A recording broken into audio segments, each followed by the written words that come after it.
భారత్ మాతా key. ఎట్లా ఎందుకు అంటున్నాం చెప్పు? ఎందుకు అంటున్నాం రామ్మ?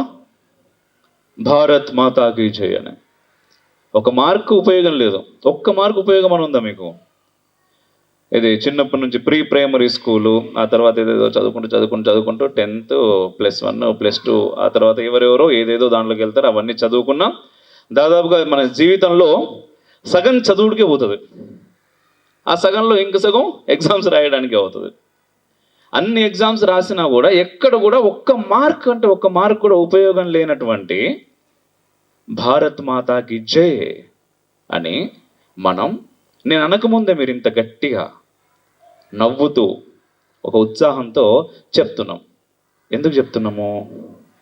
ఏంటిది భారత్ మాతాకి జై అంటే? భారత్ మాత అంటే ఎవరు? ఈ దేశం.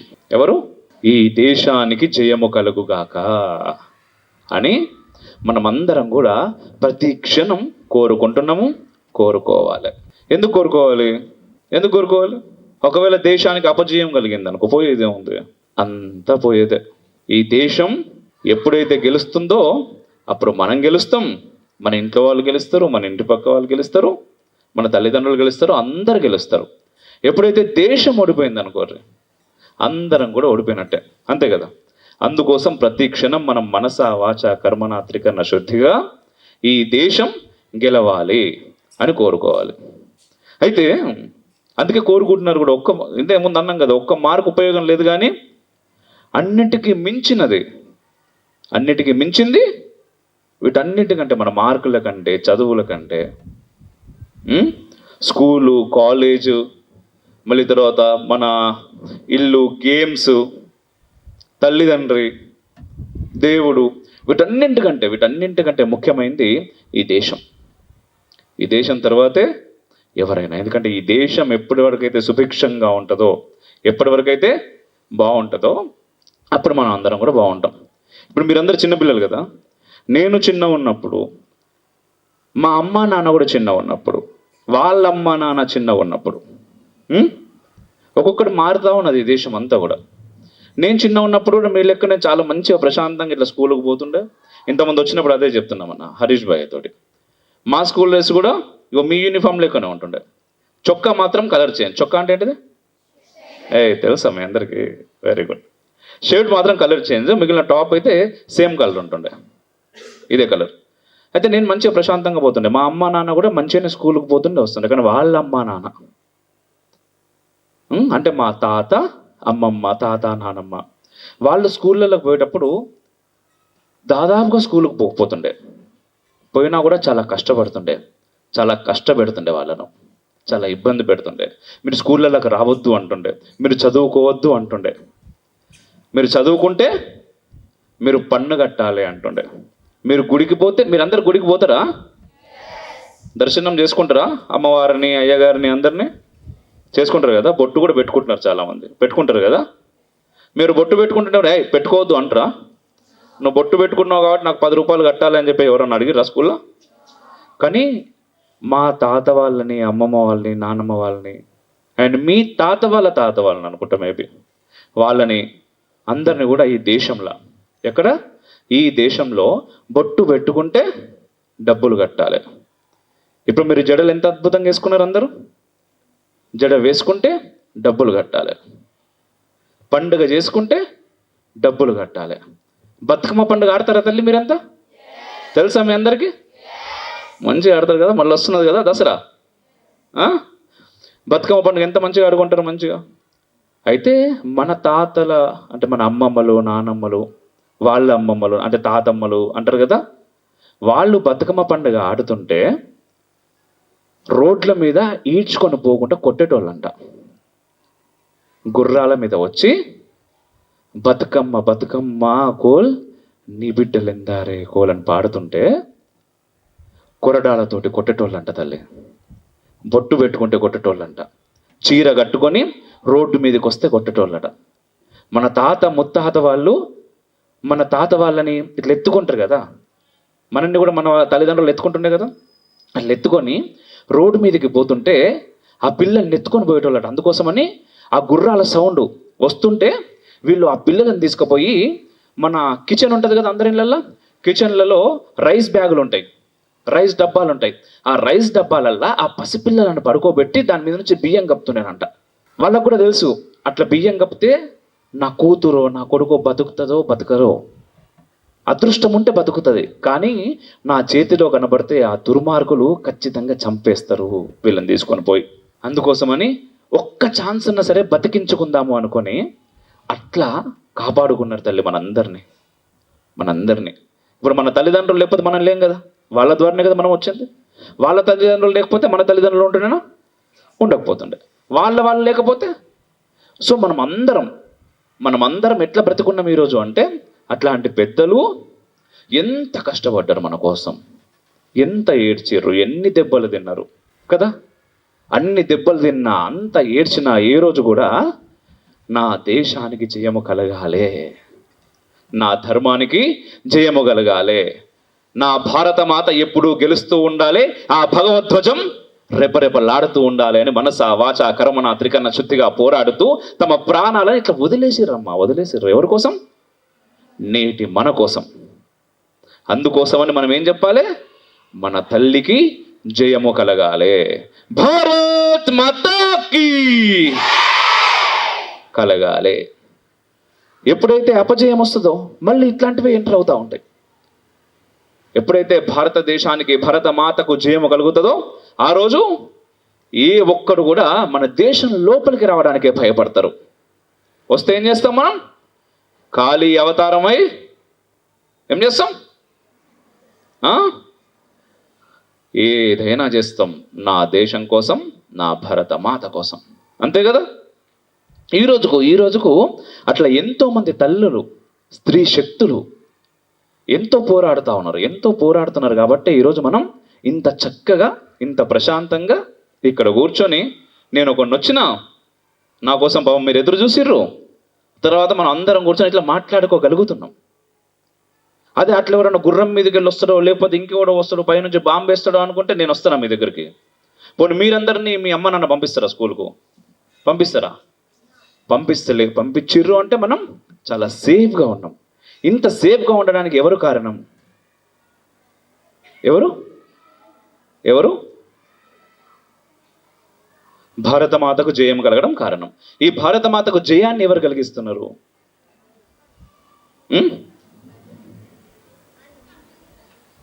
మనమే కలిగిస్తున్నాం. మనం కూడా కలిగిస్తున్నాం. మనతో పాటుగా ఇండియన్ ఆర్మీ. తెలుసా మీకు అందరికి ఇండియన్ ఆర్మీ అంటే ఏంటో తెలుసా?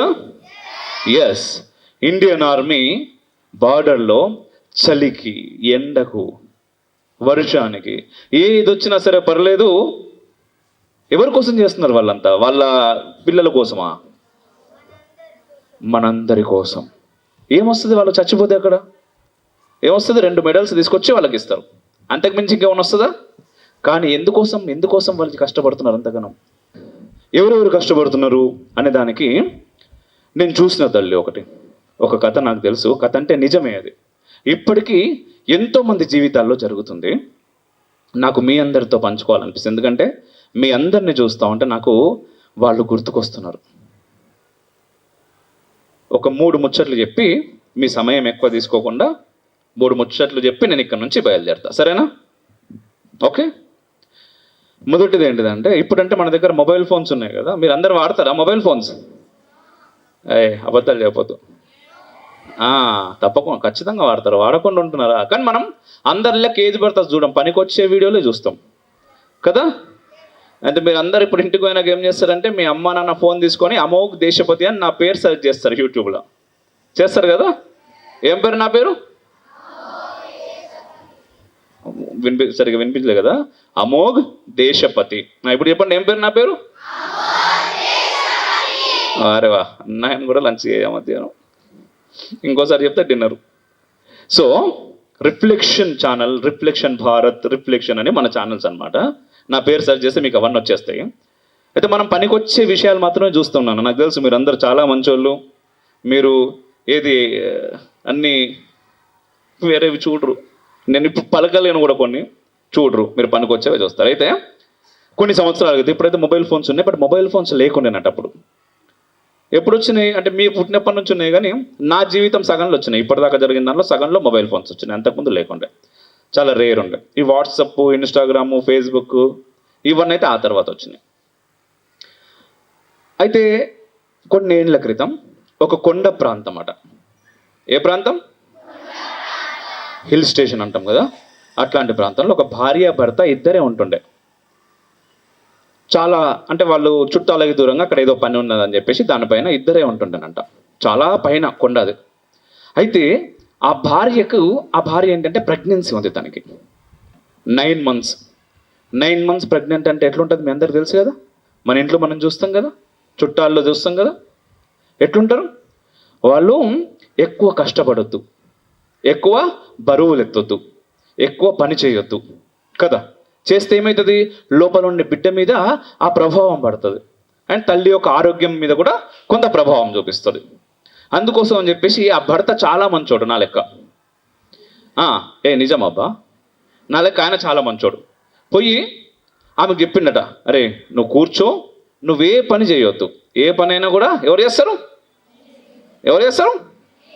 నేనే చేస్తా, నువ్వు కూర్చో అని చెప్పేసి ఆయన్నే బట్టలు తుక్కుతున్నాడట, ఆయన్నే బోళ్ళు కడుతున్నాడు, ఆయన్నే వంట చేస్తున్నాడు. అంటే నేను వంట చేస్తే తినడు కొంచెం కష్టం, కానీ ఆయన మంచిగా చేస్తాడు.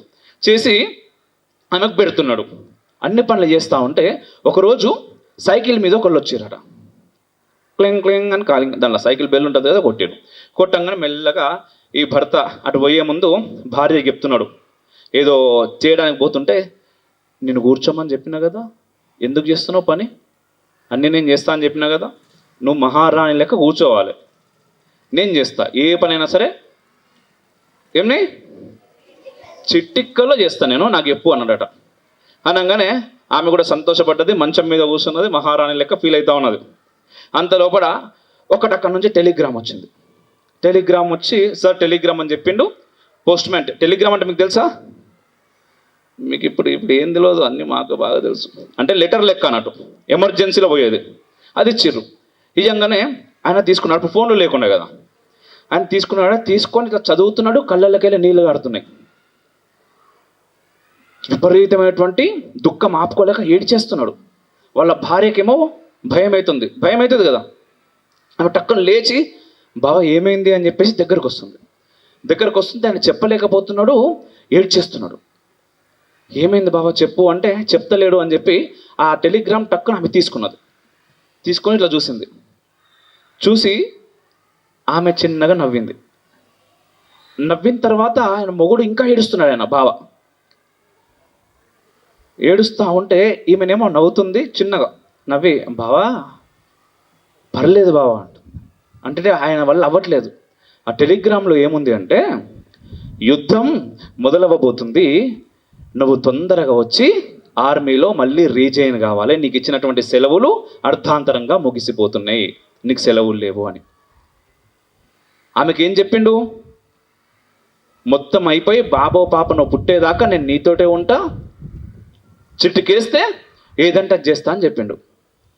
కానీ టెలిగ్రామ్ వచ్చింది, యుద్ధంలో జాయిన్ కామంటున్నారు. ఆయనకేం అర్థమైతే లేదు. అంటే ఒక్క అమ్మాయి ఉంది కదా పాపం, ఆమె ఒక్కదాన్ని వదిలేసిపోవడం అంటే ఎంత భయం, ఎంత బాధ అనిపిస్తుంది. మామూలుగా మన ఇంట్లో అయితే మనం ఏం చెప్తాం, యుద్ధం లేదు కూర్చో, అయిపోయిన తర్వాత పోదురు అంటే మనం కూడా చెప్పాం. ఆమె కూడా చెప్పలే. ఆమె ఏమన్నదంటే, పోయిరా బావా పోయిరా, తల్లి భారతి సేవ చేసి నువ్వురా, పోయిరా బావా పోయిరా, ఒంటిగుంటానని బాధపడమాకయ్యా, సంటోడు లోపల గడబడ చేస్తాడు, ఒంటిగుంటానని బాధపడమాకయ్యా, సంటోడు లోపల గడబడ చేస్తాడు, సూర్య చంద్రులు 2 నిన్ను నన్ను ఎప్పుడు ఒకటి కప్పు కింద కలిపుంచుతారయ్యా, పోయిరా బావా పోయిరా, తల్లి భారతి సేవ చేసి నువ్వురా, పోయిరా బావా పోయిరా. బావా నువ్వు పోయిరావయ్యా, నీ అవసరం నాకంటే కూడా నీ తల్లి భారతికి ఉన్నది, నేను ఒక్కదాన్నే ఉంటున్నాను అనుకోకు. ఎందుకు, ఈ కడుపులో నీ బుడ్డోడు ఉన్నాడు, వాడు గడబడ చేస్తూ ఉన్నాడు, తంతా ఉన్నాడు. మళ్ళీ నువ్వు ఎక్కడికో పోతలేవు. నిన్ను నన్ను ఒకసారి పైకి చూసినాం అనుకో, నీకు అక్కడ సూర్యుడు కనబడతాడు, నాకు ఇక్కడ సూర్యుడే కనబడతాడు.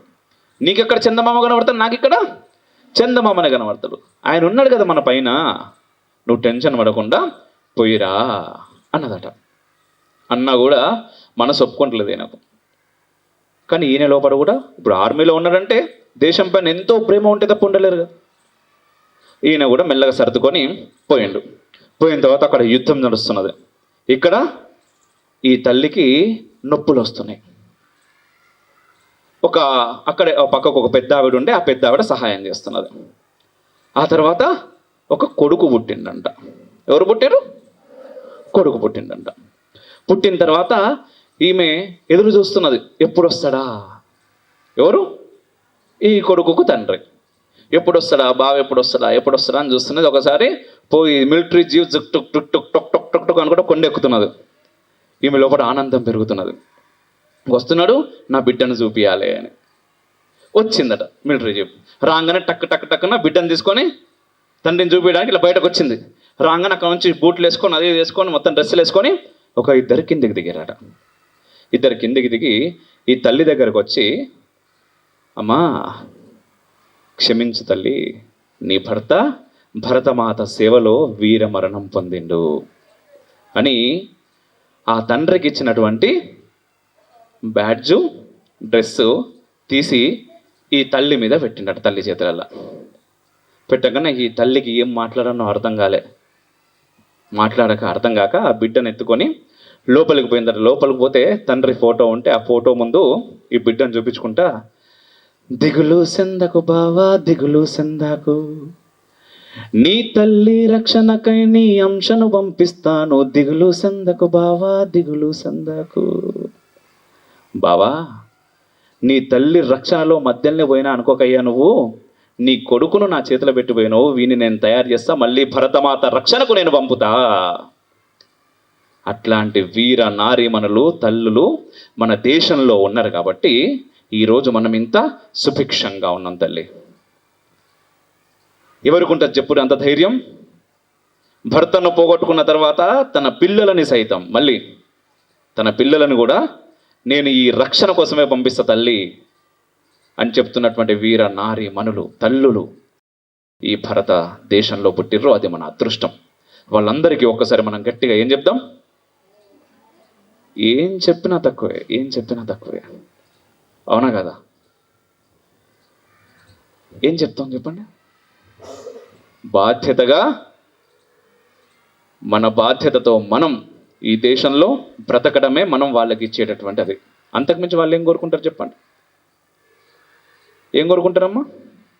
మనం కూడా అవసరం వస్తే, ఈ దేశానికి అవసరం వస్తే ఏ క్షణమైనా సిద్ధంగా ఉండాలి యుద్ధం చేయడానికి. అది ఎటువంటి యుద్ధమైనా సరే.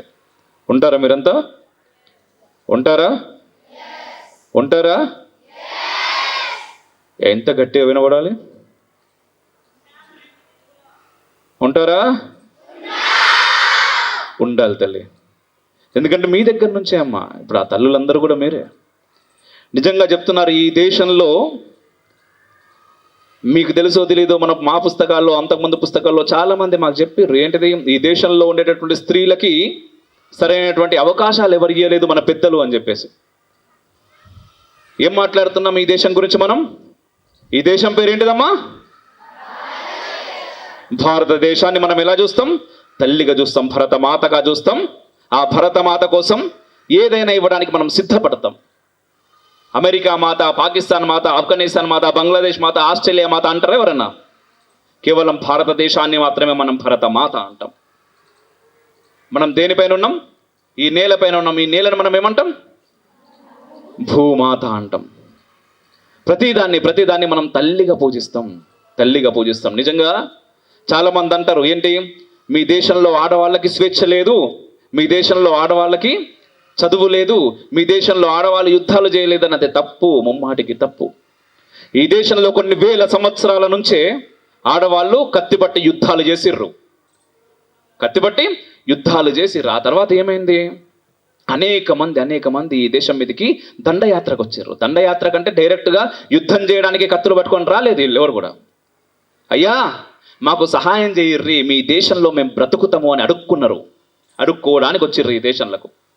మన దేశం మనకి ఎప్పుడు కూడా ఏం నేర్పింది? మన సంస్కృతి, మన ధర్మం మనకేం నేర్పింది? సర్వే జనా సుఖినో భవంతు, లోకా సమస్త సుఖినో భవంతు అని నేర్పింది. అంటే ఈ విశ్వం అంతా బాగుండాలి, మనుషులు బాగుండాలి, పక్షులు బాగుండాలి, నేల బాగుండాలి, నింగి బాగుండాలి, ఇది ఏదైనా కాదు అందరూ బాగుండాలి, దాంట్లో మేము కూడా ఉండాలి అని నేర్పినటువంటి ఏకైక ధర్మం సనాతన వైదిక ధర్మం.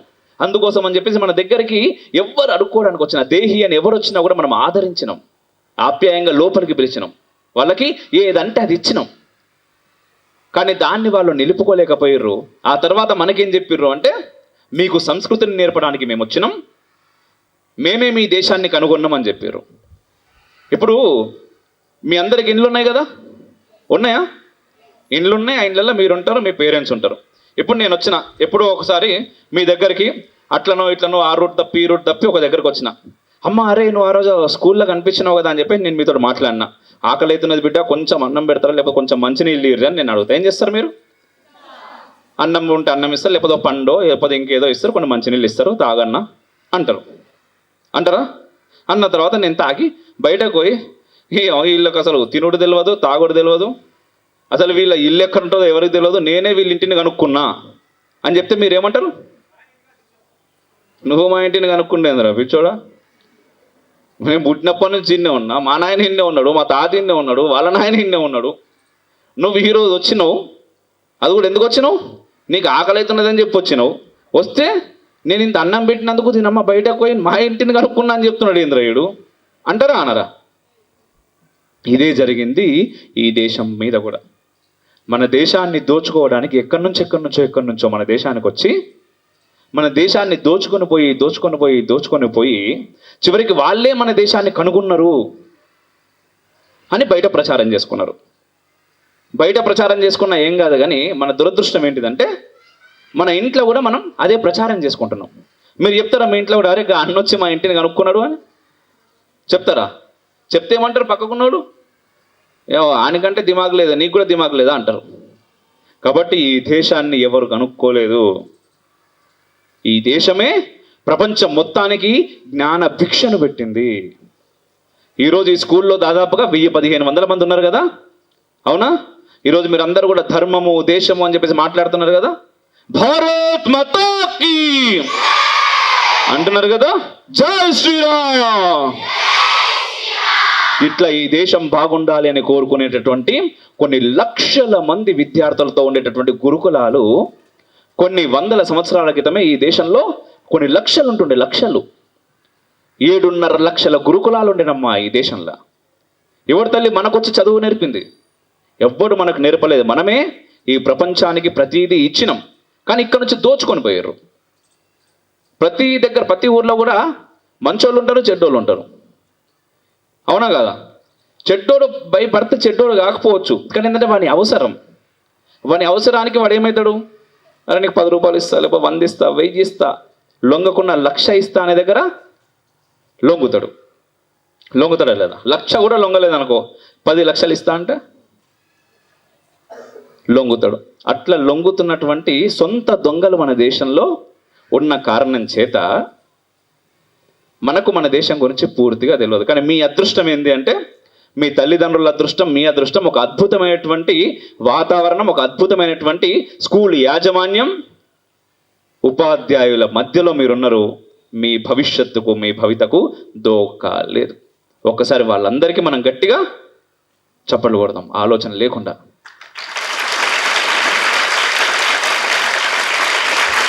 నిజం చెప్తున్నాను తల్లి, ఇటువంటి స్కూల్స్ దొరకడం చాలా కష్టం ఈ రోజుల్లో. ఇటువంటి పాఠశాలలు దొరకడం, నా దేశం గురించి, నా ధర్మం గురించి ఎవరేమనుకున్నా పర్లేదు మేము చెప్తాం అని ముందుకు వచ్చేటటువంటి ఉపాధ్యాయులు దొరకడం కష్టం. ఇటువంటి యాజమాన్యం దొరకడం కష్టం. ఇటువంటి స్కూల్స్ దొరకడం మహా కష్టం. ఒకటి దొరకడం కష్టం, రెండోది దొరికినప్పటికీ తల్లిదండ్రులు ధైర్యం చేసి దీనిలోకి పంపించడం ఇంకా కష్టం. మీ తల్లిదండ్రులందరికీ నా తరపున నేను చప్పట్లు కొడితే సరిగా వినబడవు కాబట్టి మీరే గట్టిగా కొట్టాలి, తల్లిదండ్రులకు వినపడాలి.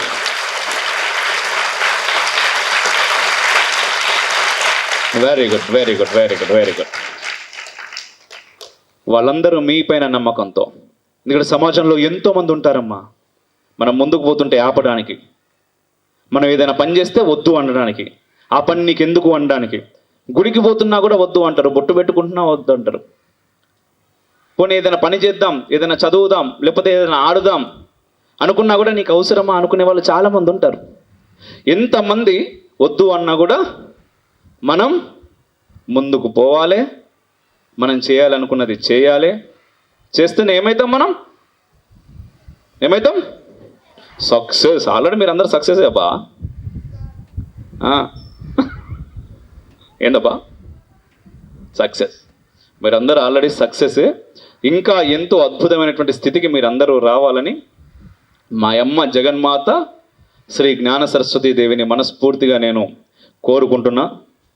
ఆ తల్లి మీకు ఏదైతే అవ్వాలనుకుంటున్నారో ఫ్యూచర్లో అవ్వాలనుకుంటారు కదా మీరంతా, ఏదో పెద్ద పెద్దగా అనుకుంటారు కదా.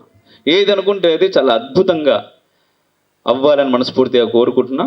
అండ్ మరొకసారి నేను కూడా ఈ పాఠశాల యాజమాన్యానికి, ముఖ్యంగా రాములన్నకి ప్రత్యేక ధన్యవాదాలు తెలుపుతున్నా.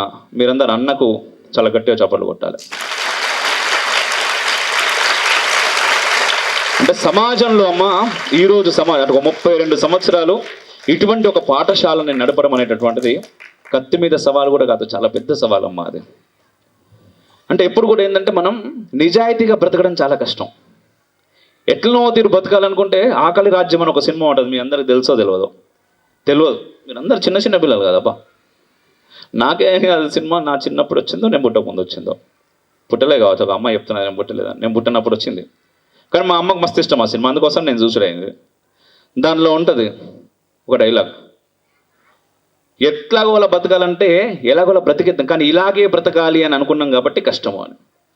మనం ఇలాగే నిజాయితీగా ధర్మబద్ధంగా బ్రతకాలి అనుకునే వాళ్ళకి ఖచ్చితంగా సవాళ్ళు ఎదురైతాయి, కానీ అంతిమంగా విజయం పొందుతారు. ఈరోజు ఆయనకు విజయం ఏంటో తెలుసా? ఒక పెద్ద బంగ్లా కొని హైటెక్ సిటీలో 3 అంతస్తుల బిల్డింగ్ కట్టుడు కాదు. నా దగ్గర చదువుకున్నటువంటి పిల్లలు పెద్ద పొజిషన్స్, కొన్ని వేల మంది విద్యార్థులు కదా ఇక్కడ నుంచి పోయిన వాళ్ళు, కొన్ని వేల మందిలో కొంతమేర కష్టంగా ఉంటుంది. కానీ మీరు వెళ్ళి సార్ నేను పలానా బ్యాచ్, ఆ రోజు అప్పుడు ఆ ఇయర్స్ నేను మీ దగ్గర చదువుకున్నాను, మీ స్కూల్లో చదువుకున్నాను మీరు చెప్తారు కదా. చెప్పినప్పుడు ఆయన కలిగే ఆనందం ఉంటుంది చూసిర్రా, దానికోసం ఆయన చేస్తున్నాడు ఇదంతా. ఆనందాన్ని నిలబెట్టుకోవాల్సినటువంటి బాధ్యత ఎవరిది? మనది. ఖచ్చితంగా తల్లి మీకోసం మీరు బ్రతకండి అమ్మా, మీకోసం మీరు బ్రతకండి. సమాజంలో మీరేం చేద్దాం అనుకుంటున్నారో దానికోసం బ్రతకండి. ఈ దేశం పట్ల, ఈ ధర్మం పట్ల విధేయతని చూపండి. ఎందుకు? మన పూర్వీకులు అంటే ఏదైనా కూడా సినిమాలో ఉంటుంది కదా, రిటర్న్ ఇచ్చేయాలి, ఇవ్వకపోతే లావ్ అయిపోతామని కదా. మనకు కూడా ఏంటంటే మన పూర్వీకులు చాలా ఇచ్చారు పాపం, వాళ్ళు చచ్చి కూడా మనల్ని బతికిచ్చారు కదా. మనం చావాల్సినటువంటి అవసరం లేదు, కానీ వాళ్ళ చావులు ఉన్నాయి కదా, వాటికి మనం నిజాయితీగా నిబద్ధతతో బ్రతికితే రుణం తీర్చుకున్నట్టే. మన దేశం పట్ల ఆ గౌరవాన్ని చూపుదాం. ఎట్ ది సేమ్ టైం మన తల్లిదండ్రుల పట్ల, మన గురువుల పట్ల, మన తోటి విద్యార్థుల పట్ల. ఎందుకంటే ఈరోజు ఏమవుతుందంటే, ఇది చివరి మాటమ్మా, ఇది చాలా ఇంపార్టెంట్. ఏమవుతుంది అంటమ్మా అంటే మన కల్చర్ మారిపోతుంది. అది మీ తప్పు కాదు. జోక్ అంటే ఒకప్పుడు నా చిన్నప్పుడు జోక్ అంటే వేరు, మా తల్లిదండ్రుల చిన్నప్పుడు జోక్ అంటే వేరు. కానీ ఇప్పుడు మీరు వచ్చిన తర్వాత జోక్ అంటే ఏమైందంటే, మన పక్కనున్న వాళ్ళని ఏడిపించడమే మనకు నవ్వు తెప్పించేటటువంటి జోక్ అయిపోయిందమ్మా. అరే వాడు చూడరా బొండంలోకి ఎట్లున్నాడు అంటే మనం అందరం నవ్వుతాం. వాడు చూడరా కర్రే ఉన్నాడు అబ్బా అంటే నవ్వు వస్తుంది మనకు. అంటే మీ తప్పు కాదు, అది మీ తప్పుగానే కాదు. వాడు కుంటుకుంటా చూడరా ఎట్లా నడుస్తున్నాడు అబ్బా అంటే మనం నవ్వుతాం. కానీ ఇవి నవ్వు రావాల్సినటువంటి విషయాలు కాదు తల్లి. ఎవడైనా టక్కున, ఇప్పుడు నేను మాట్లాడుతున్నా కదా, ఇట్లా నడుచుకుంటా నాకు కాలు స్లిప్ అయి నేను కింద పడితే ఫస్ట్ మనకు నవ్వు వస్తుంది. నేనే కాదు, ఎవరైనా టక్కున, మన టీచర్ పైకి వెళ్ళేటప్పుడు ఏదైనా చెప్తున్నప్పుడు టక్కున స్లిప్ అయిపోయి కింద పడింది అనుకోండి, ఫస్ట్ మనందరికి కూడా ఇక్కడ నవ్వు వస్తుంది కదా. నవ్వు వచ్చిన తర్వాత అయ్యో టీచర్ అంటాం, కానీ ఇమ్మీడియట్గా మన లోపల ఒక నవ్వు వస్తుంది. అర్రే అని. అవన్నీ కూడా నవ్వు రావాల్సినటువంటి విషయాలు కాదు తల్లి. పక్క వాళ్ళని, టీచర్స్ని, పెద్దలని, తల్లిదండ్రులని అండ్ మనతో ఉండేటువంటి తోటి విద్యార్థులని చూసి హేళన చేసి మనం ఎప్పుడు కూడా సంతోషాన్ని పొందవద్దు. అది సంతోషంగా అదేమవుతుంది, అది రాక్షసత్వం అవుతుంది. ఒక పక్కవాడు బాధపడటం చేత మనకు ఆనందం కలిగితే, వాడు బాధపడితే మనకు ఆనందం వస్తున్నదంటే మనం ఎవరమవుతాం? రాక్షసులం అవుతాం. కానీ మనం అందరం రాక్షసులం కాదు. ఎందుకంటే ఈ దేశంలో పుట్టినాం కాబట్టి మనం అందరం కూడా దేవుళ్ళమే. భారతదేశం అనేది చాలా సందర్భాల్లో మీకు తర్వాత చెప్తారు. ఇప్పుడు చిన్నపిల్లలు కదా, ఒకటేసారి ఏంటంటే మొత్తం 360 రోజుల సిలబస్ నేను ఒకటేసారి చెప్పిన అనుకోర్రీ, బ్రెయిన్లో కూడా ఎక్కించుకోవడం కష్టం అవుతుంది. కానీ నాకు మిమ్మల్ని చూస్తుంటే ఆనందంతో మాటలు ఎక్కువ వస్తూ ఉన్నాయి. నిజంగా ఆనందంతో మాటలు ఎక్కువ వచ్చేస్తూ ఉన్నాయి మీతో మాట్లాడుతూ ఉన్నప్పుడు. ఎందుకంటే నాలాంటి వాళ్ళే మీరంతా అని.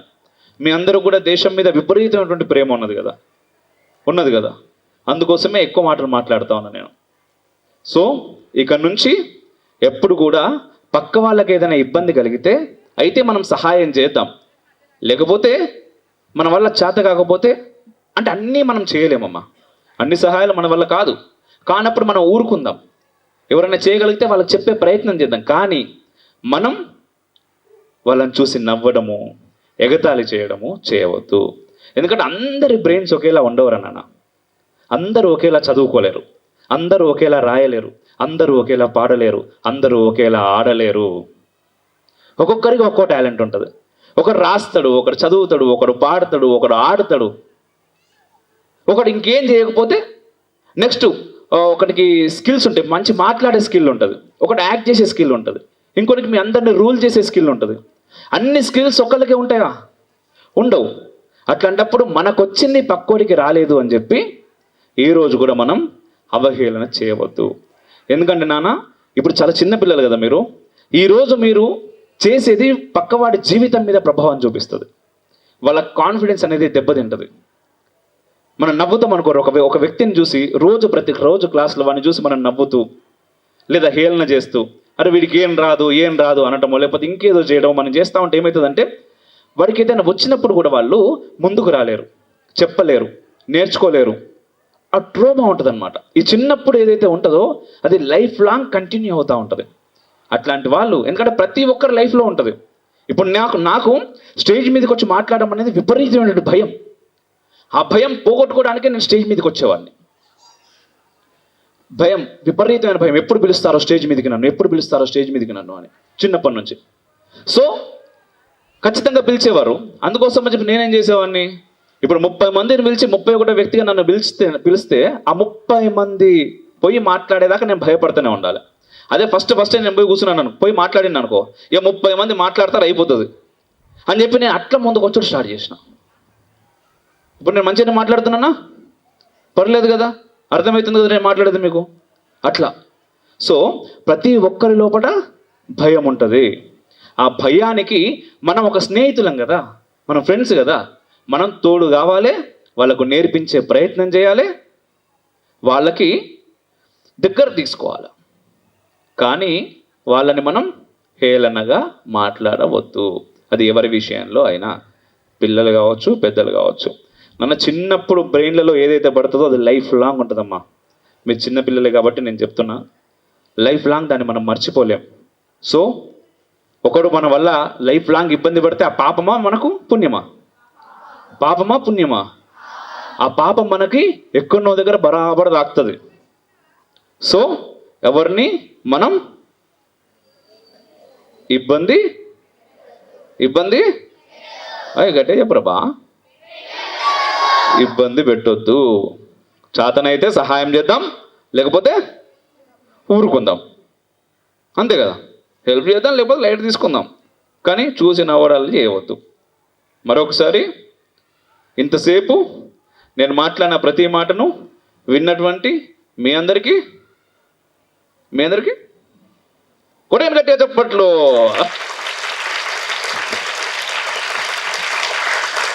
సూపర్ అన్న, very nice.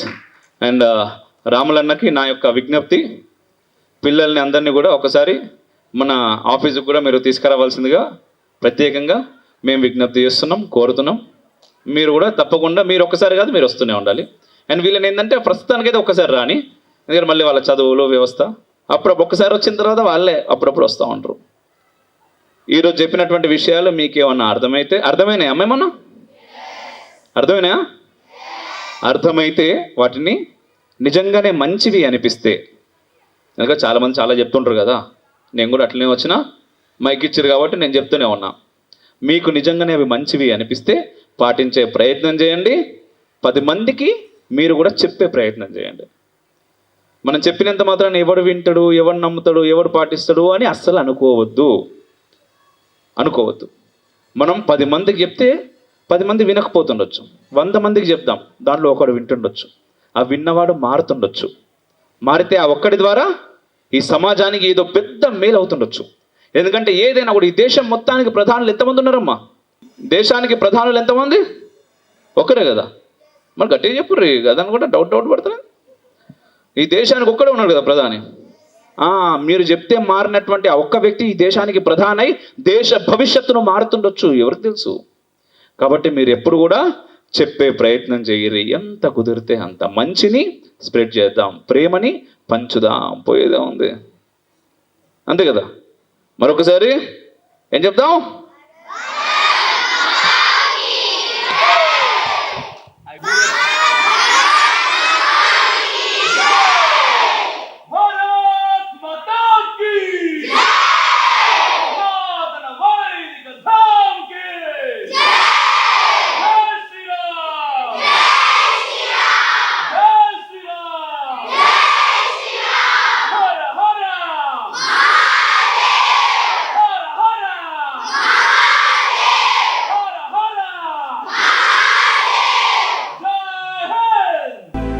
Mind Media, the voice of India.